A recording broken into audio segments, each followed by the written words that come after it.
বাসা থেকে আজকে মেয়ে দেখতে যাবে আমার জন্য। এই নিয়ে 7 বারের মতো দেখতে যাচ্ছি, যার কারণে আব্বু আম্মু খুব বিরক্ত আমার উপর। ওনারা যতটা পাত্রী দেখেছেন সবই ওনাদের পছন্দ হয়েছে, কিন্তু আমি কোনো না কোনো দোষ বের করে বিয়ে ক্যান্সেল করে দেই। বিষয়টি এমন না যে বিয়ে করতে চায় না বা মেয়েগুলো খারাপ, কিন্তু কেন জানি কাউকেই মন থেকে পছন্দ হয় না। কাউকে দেখে মনে হতো আমি তার যোগ্য না, আবার কাউকে দেখে মনে হতো ওর সাথে সংসার করা যাবে না। এসব বলতে বলতে 7টা প্রস্তাব বাদ দিয়েছি। এবার আব্বু কোথা থেকে যেন একটা প্রস্তাব নিয়ে এসেছেন দেখতে যেতে, আর বলেও দিয়েছেন যদি এইবার মেয়ে পছন্দ না হয় তাহলে সারা জীবন সিঙ্গেলই থাকতে হবে। ওনারা আর মেয়ে দেখতে যাবেন না।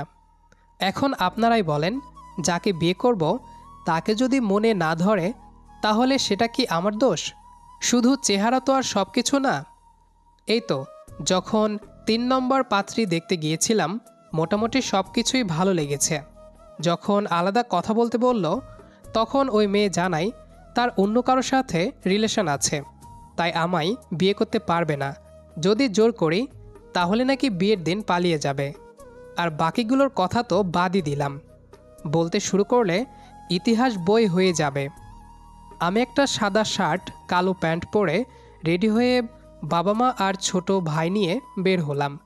যেতে যেতে আমার পরিচয়টা দিয়ে দিই, আমি জিসান আহমেদ। পড়াশোনা শেষ করে একটা বড় কোম্পানিতে ভালো পোস্টে জব করছি। বাবা ছিলেন কলেজের প্রিন্সিপাল, বর্তমানে রিটায়ার্ড করেছেন, তাই পরিবারের সব দায়িত্ব আমি নিয়েছি। ছোট ভাই জিহাদ এবার এসএসসি পরীক্ষা দিবে, আর আম্মু হাউসওয়াইফ। আপাতত এতটুকুই যথেষ্ট। গাড়ি এসে সোজা থামলো মেয়ের বাসার সামনে। গাড়ি থেকে নামতেই মেয়ের বড় 2 ভাই আমাদেরকে ভেতরে নিয়ে গেল। আমরা ড্রয়িং রুমে গিয়ে বসলাম। আমাদেরকে হালকা নাস্তা দিল।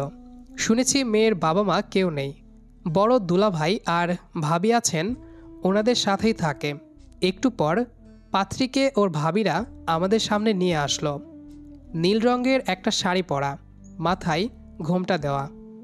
আমাদের সবাইকে উদ্দেশ্য করে সালাম দিল, তারপর একটা চেয়ারে বসলো।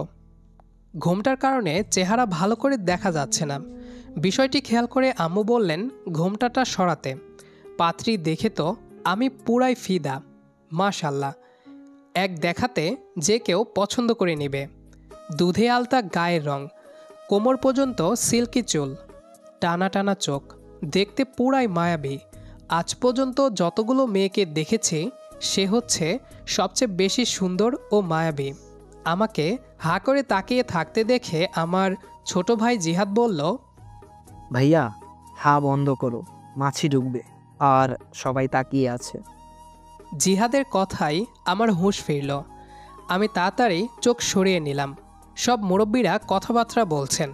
হঠাৎ সবাই বলল ছেলে মেয়েকে আলাদা কথা বলতে দিতে। আম্মু আমাকে বললেন মেয়ের সাথে কথা বলতে। আমি জিহাদকে সাথে নিয়ে মেয়ের পিছু পিছু বাড়ির ছাদে গেলাম। কি বলবো বুঝতে পারছি না, লজ্জা লাগছে অনেক। ওইদিকে মেয়েও কিছু বলছে না। এটা দেখে জিহাদ আমাকে ধাক্কা দিয়ে বলল, এভাবে দামড়ার মতো দাঁড়িয়ে থাকার জন্য কি তোমাকে পাঠানো হয়েছে? কিছু বলছো না কেন? তুই ওইদিকে যা একটু। কেন? যেতে বলেছি যা, আমার কথা আছে। তো আমার সামনে বললে কি সমস্যা? যাবি? কুল কুল, বিয়ের আগেই এত প্রাইভেসি যাচ্ছ, বিয়ের পর না জানি কি করবা। কথা শেষ হলে ডাক দিও। বলেই জিহাদ একটু দূরে চলে গেল। আমি এবার মেয়েটাকে জিজ্ঞেস করলাম, আপনার নাম কি? জি, মীরা। সুন্দর নাম। ধন্যবাদ। আপনার নাম কি? আমার নাম হচ্ছে জিসান। আপনি পড়াশোনা করেন? জি, এইবার অনার্স 2য় বর্ষে। ও আচ্ছা, বিয়ের পরও কি পড়াশোনা করার ইচ্ছে আছে? যদি ওনারা করতে দেন অবশ্যই করব। বুঝতে পারছি। আপনার কি কাউকে পছন্দ, মানে রিলেশন এসব কিছু? মীরা মাথা নাড়ল। দেখুন, থাকলে নির্দ্বিধায় বলতে পারেন, দরকার হলে আমি সবটা বুঝিয়ে বলবো সবাইকে, কোনো সমস্যা হবে না। জি না, আমার ওসব কিচ্ছু নেই, আর কোনোদিন ছিলও না। ও আচ্ছা, তাহলে তো ভালোই। এখন আপনার মতামত কি? আপনি কি এই বিয়েতে রাজি? আমার বাসার সবাই যা বলবে তাই। সেটা তো বুঝলাম। আমি আপনার ব্যক্তিগত মতামত জানতে চাচ্ছি। আমাকে আপনার কেমন লেগেছে? দেখুন, যা সত্যি তাই বলবেন, লুকানোর কোনো প্রয়োজন নেই। ভালো। শুধু ভালো? তো আর কি? না, কিছু না। তাহলে আপনার এই বিয়েতে কোনো আপত্তি নেই তো? না। আর আপনার মতামত কি? সেটা না হয় নিচে গিয়ে বলবো। এই জিহাদ, এদিকে আই। হুম, শেষ কথা বলা?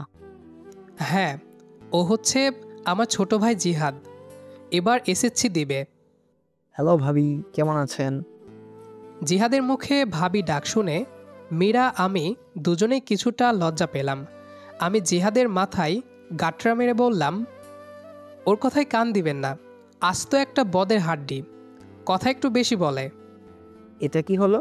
ভাবির সামনে তুমি আমাকে মারলা? আমার কি ইজ্জত বলতে কিছু নাই? আর কে বোধে ধাড্ডি? হ্যাঁ, আমি একটা ভদ্র ছেলে। হ্যাঁ, সেটা মানুষ তোর সাথে 2 ঘন্টা থাকলেই বুঝে যাবে। ধর, তোমার সাথে হুলাই বকবক করার কোনো ইচ্ছে নেই। ভাবি, আমি আপনার সাথে পরে কথা বলবো। এই হনুমানের সামনে কথা বলা যাবে না। এই, তুই হনুমান কাকে বললি? দাঁড়া, আজ তোর একদিন কি আমার একদিন। বলেই আমি জিসানকে তাড়া করতে লাগলাম। আমাদের কাণ্ড দেখে মীরা হাসতে লাগলো। আমি আর জিহাদ দৌড়ে সিঁড়ি দিয়ে নামছি। জিহাদ দৌড়ে গিয়ে আম্মুর পেছনে লুকালো। আম্মু বাঁচাও, ভাইয়া আমাকে মারছে। এই ফাজিল, সামনে আয়। এই তোরা থামবি? একটা জায়গায় এসেছি আমরা, এখানে এসে দুইটা শুরু করে দিয়েছিস। আজকে বাড়ি যাই, দুইটাকে ঝাড়ু দিয়ে পিটাবো। চুপচাপ সোফায় বস। আমি আর জিহাদ আম্মুর ধমক শুনে চুপচাপ সোফায় বসে পড়লাম। সবাই আলাপ আলোচনা করছেন। আম্মু জিহাদকে ডেকে নিয়ে জিজ্ঞেস করলেন, মেয়ে আমার পছন্দ হয়েছে কিনা। আমি সম্মতি জানালাম যে হ্যাঁ, পছন্দ হয়েছে। মীরা আমার দিকে তাকিয়ে মুচকি হাসল। আমিও হাসলাম। তারপর তারপর বাসায় গিয়ে বিয়ের দিন তারিখ ঠিক করা হবে বলে জানানো হলো। সবার কাছ থেকে বিদায় নিয়ে বের হয়ে গাড়িতে উঠতে যাব এমন সময় জিহাদ 1 মিনিট আসতেছি বলে আবার ভেতরে চলে গেল। আমরা কিছুই বুঝলাম না। কিছুক্ষণ পর বের হয়ে গাড়িতে উঠল। আমি জিজ্ঞেস করলাম, কিরে, তুই আবার ভেতরে গেলি কেন? এমনি একটা কাজ ছিল। তোর আবার কিসের কাজ?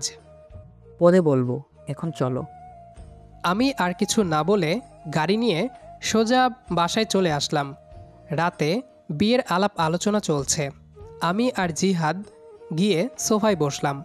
আম্মু আমাকে বললেন, জিসান, ওদেরকে তো বলে এসেছি রাতে বিয়ের ডেট জানাবো। এখন তুই না বললে কিভাবে জানাবো? ওরা হয়তো অপেক্ষা করছে আমাদের ফোনের জন্য। হ্যাঁ, ডেট তো জানাতে হবেই। তুমি আর আব্বু কি ভাবলে? আমরা কেউ কিছু ডিসিশন নেইনি, সব তোর উপর। এখন তুই যেদিন বলবি ওই দিনই। ঠিক আছে, তাহলে 2 মাস পরে ঠিক করো। যে কোনো একটা তারিখ দিলেই হবে। কি 2 মাস? এতদিন কেন? এতদিন কোথায় দেখলে?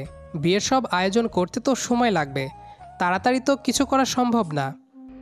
তা না হয় মানলাম, তাই বলে 2 মাস? 1 মাস দিলেও তো হয়। যেইটা বলেছি ওইটাই করো। আমাকে তো প্রিপারেশন নিতে হবে। আর এর ভিতরে ওই মীরার সাথে ভালো করে পরিচয় হয় নাই। যা ভালো মনে করিস। তাহলে তারিখ কোনটা দেব? তোমরা ঠিক করে নিও। ঠিক আছে। ওনারা ফোন করে মীরার পরিবারের সাথে কথা বলছে। আমি উঠে রুমে চলে আসলাম। এসে কপাল চাপড়াতে লাগলাম।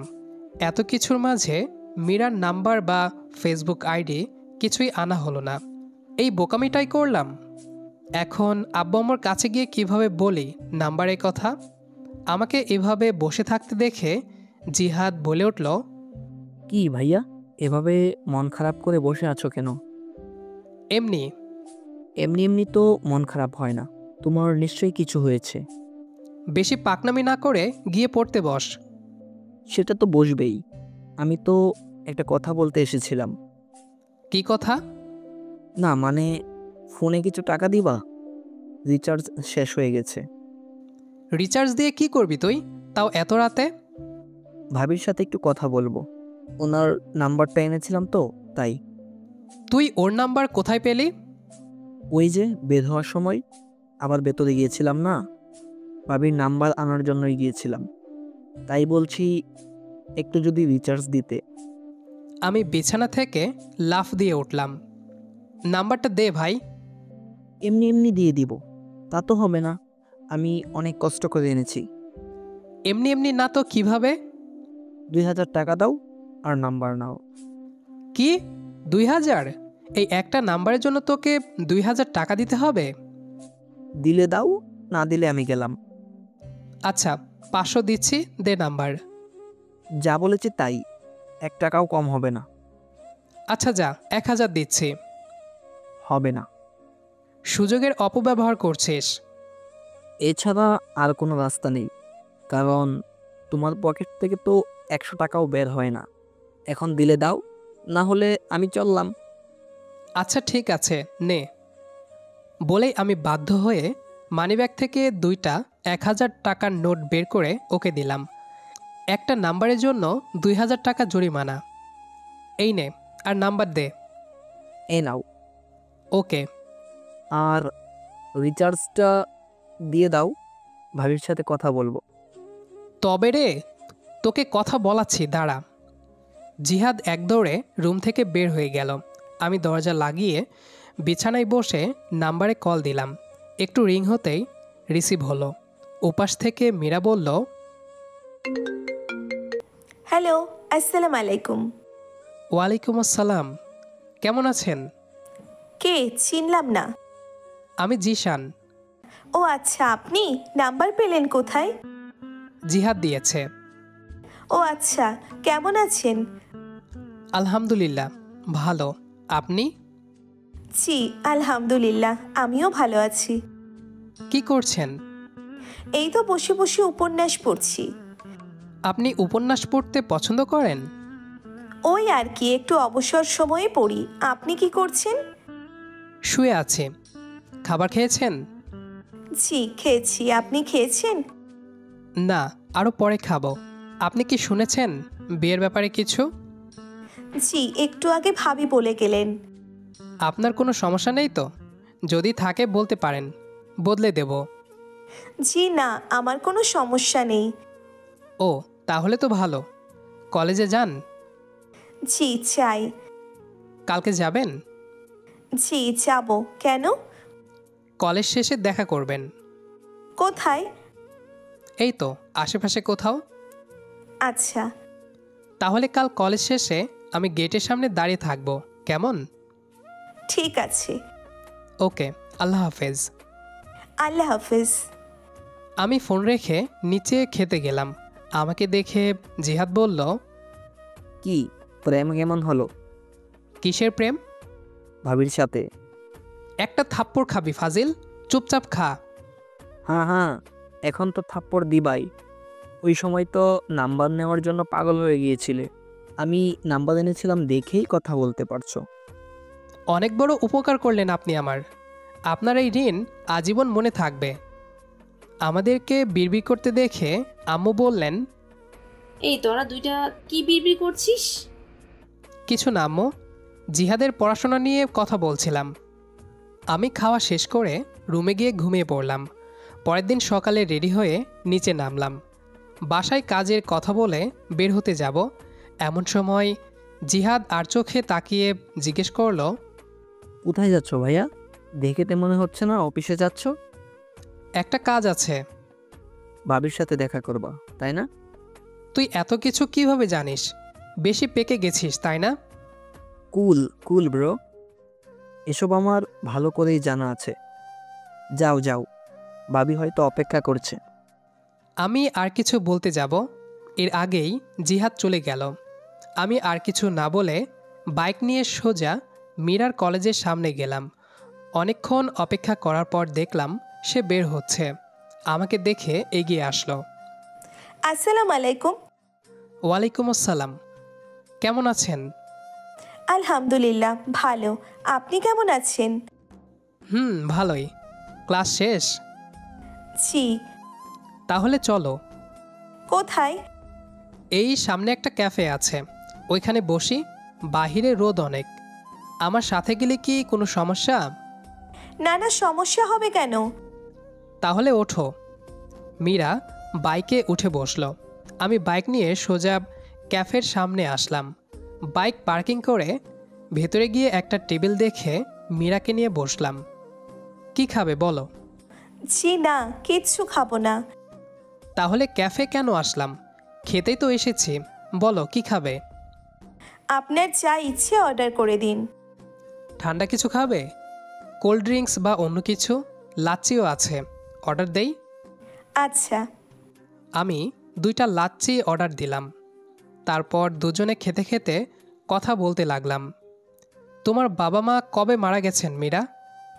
আমার যখন 12 বছর বয়স তখন একটা রোড অ্যাক্সিডেন্টে মারা যান। 2 জন একসাথে? জি। ওহ সরি, তোমাকে এসব জিজ্ঞেস করার জন্য। তোমার মন খারাপ লাগছে হয়তো। সমস্যা নেই। আচ্ছা, তোমার ভাইয়া ভাবি তারা কি তোমায় আদর করেন? মীরা একটু হাসলো। কি হলো, হাসছো কেন? পথের কাঁটাকে কেন কেউ ভালোবাসবে? মানে বুঝলাম না। কিছু না, বাদ দিন। খুলে বলো মীরা, আমার কাছে তুমি অনায়াসে সব কিছু শেয়ার করতে পারো। বাবা মা মারা যাওয়ার পর 2 বছর পর্যন্ত আমি ছিলাম 2 ভাইয়ের চোখের মণি। আমাকে নিয়েই যেন ছিল তাদের সব চিন্তা ভাবনা। তারপর ওনারা বিয়ে করেন, ঘরে ভাবিরা আসেন। তারপর থেকে কেন জানি আমি 2 ভাইয়ের চোখের কাঁটা হয়ে যাই। আমার প্রত্যেকটা কথায় ভুল ধরা, গালিগালাজ করা, মাঝে মাঝে মারধর তো আছেই। ওনাদের একটাই চিন্তা, কবে আমাকে এই বাড়ি থেকে বিদায় করবেন। অনেক কষ্ট করে টিউশনি করে শুধুমাত্র নিজের পড়াশোনাটা চালিয়ে রেখেছি। এসএসসি দেওয়ার পর থেকে তো ওরা আমার পড়াশোনার সব খরচ বন্ধ করে দেয় আর পাত্র দেখা শুরু করে দেয়। কিন্তু আমি রাজি হইনি, কোনো মতে এতটুকু এসেছি। বলেই মীরা ফুপিয়ে কেঁদে উঠল। আমি কি বলবো বুঝতে পারছি না। আমার নিজের চোখই যেন ভিজে আসছে। আমি মীরাকে সান্ত্বনা দিয়ে বললাম, প্লিজ কাঁদবেন না, এই নিন টিস্যু, চোখ মুছুন। মীরা টিস্যু নিয়ে চোখ মুছল। আপনাকে এত অত্যাচার করে তারা? তাহলে কি এই বিয়েতে আপনি রাজি না? জোর করে ওরা দিচ্ছে? জোর নাকি অন্য কিছু জানি না। আমার ইচ্ছে ছিল কোনো মতে অনার্সটা কমপ্লিট করে তারপর বিয়ে করব। কিন্তু তারপর মনে হলো বিয়েটা করলে অন্তত ওদের এই অত্যাচার থেকে রেহাই পাবো। ভাবি তো সোজা বলে দিয়েছে এই কয়েক মাসের ভেতরে বিয়ে না করলে আমাকে বাসা থেকে বের করে দিবে। প্লিজ কান্না করবেন না, আমি বুঝতে পারছি আপনার কষ্ট।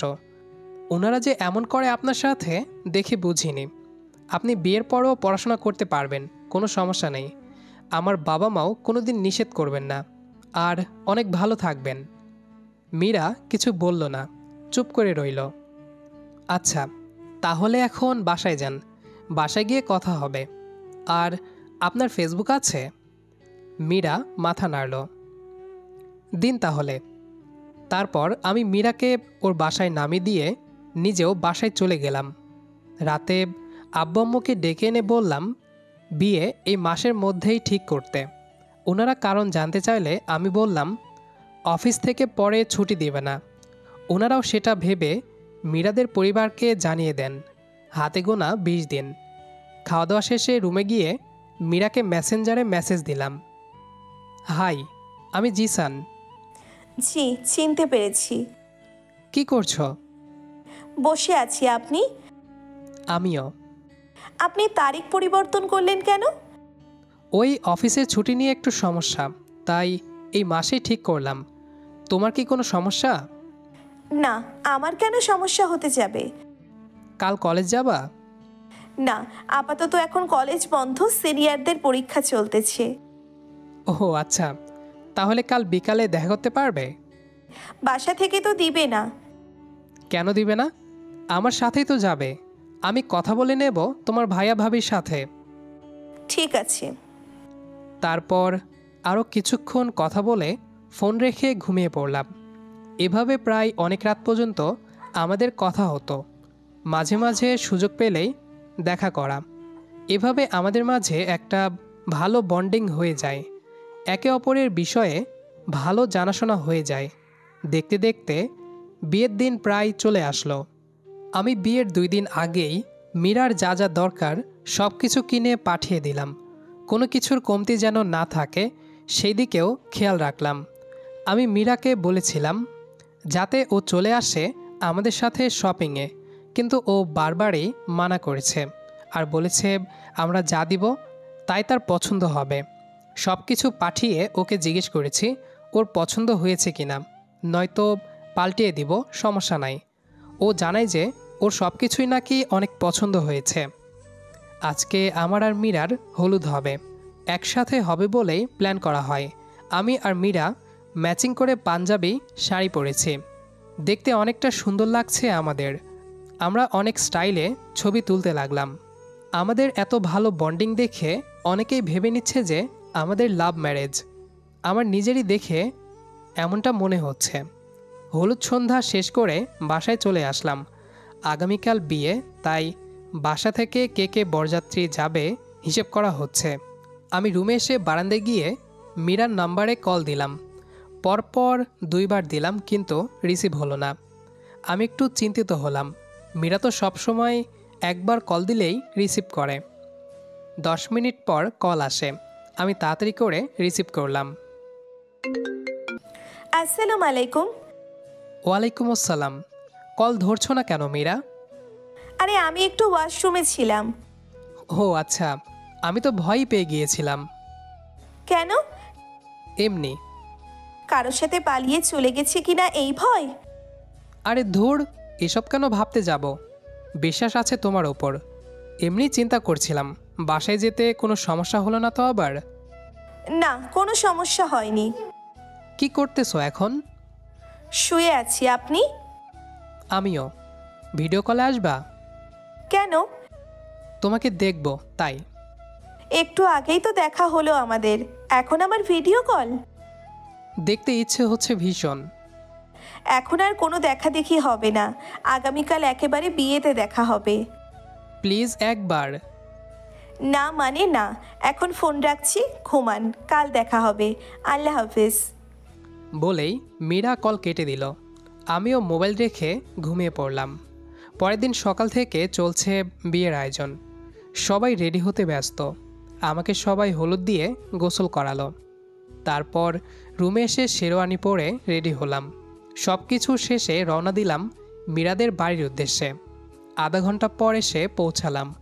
আমাকে রিসিভ করতে আমার সব শালা শালিরা এসেছে।